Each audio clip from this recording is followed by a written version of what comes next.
Hey guys, on today's video, we're going to get into one of my favorite topics and something I need to fix for our clients, and that is psychology around our advertising requests, right? So you guys know we run a lot of ads and we do a lot of advertising campaigns for our clients.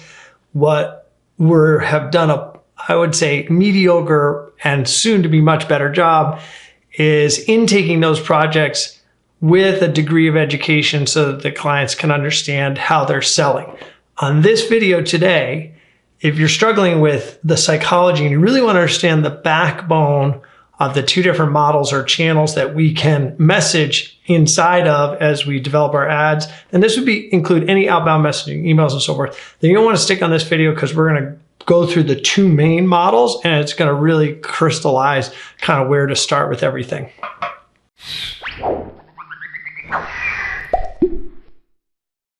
Okay guys, so I promised that today we're going to get into one of my favorite topics, and it should be one of your favorite topics if you're working on growing your business, marketing, advertising, promoting, or anything like that.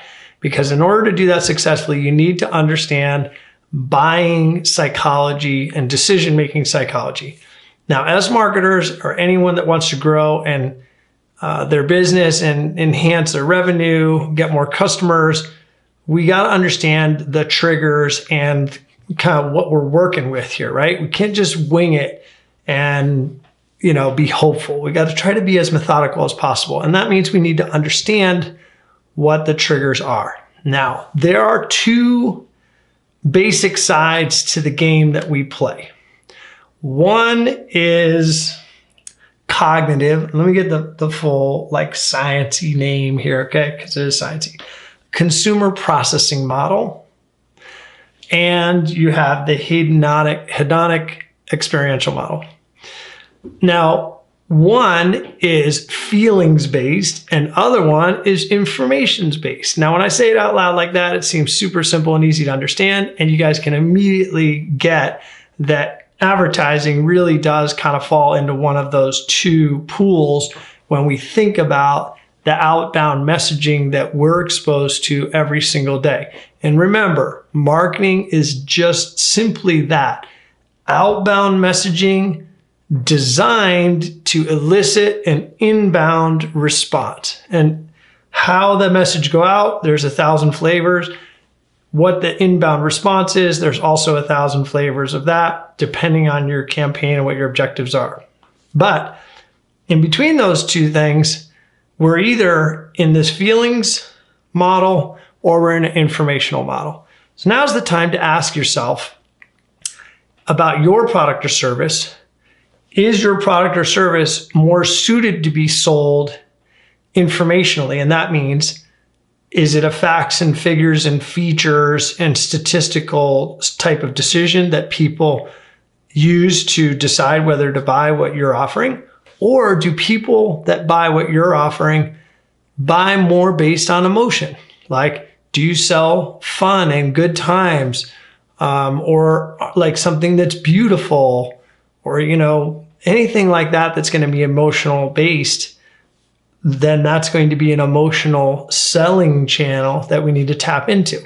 So in this video today, now that we understand that there's two worlds here that we're sort of starting with, and we need to identify our own product or services and kind of where they see fit, I will tell you that there are many that are blended.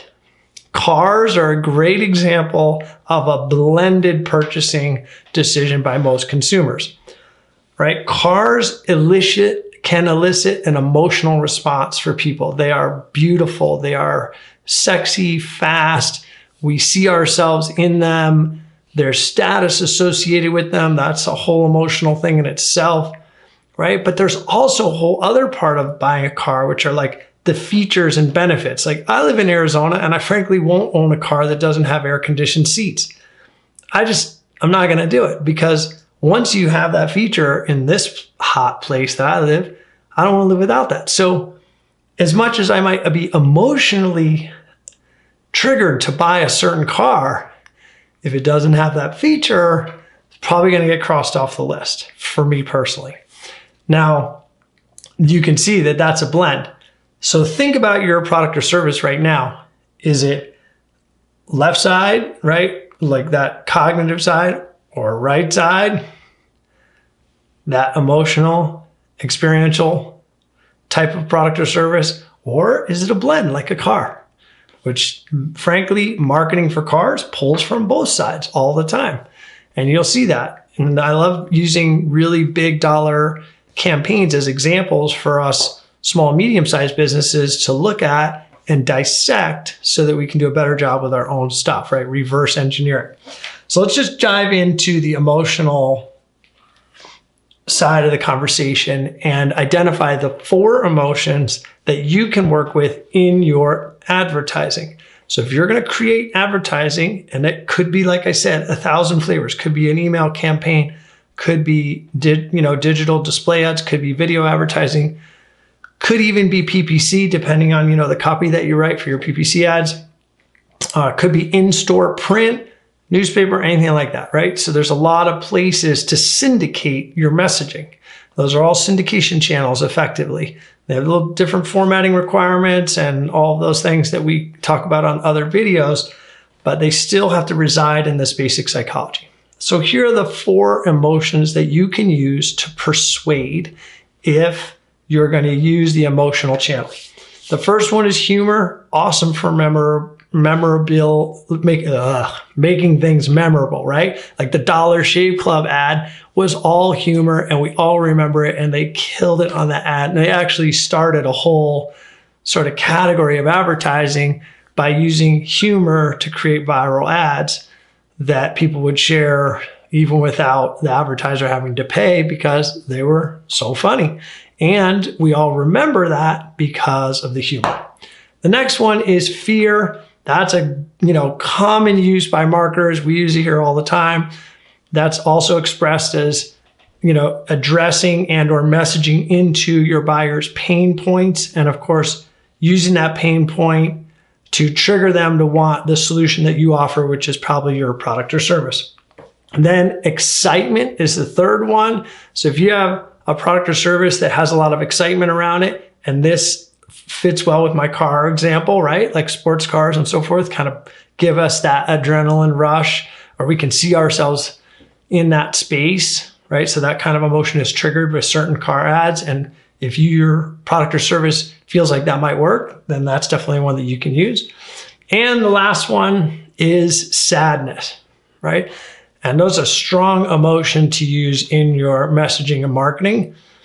I'm careful with fear and sadness.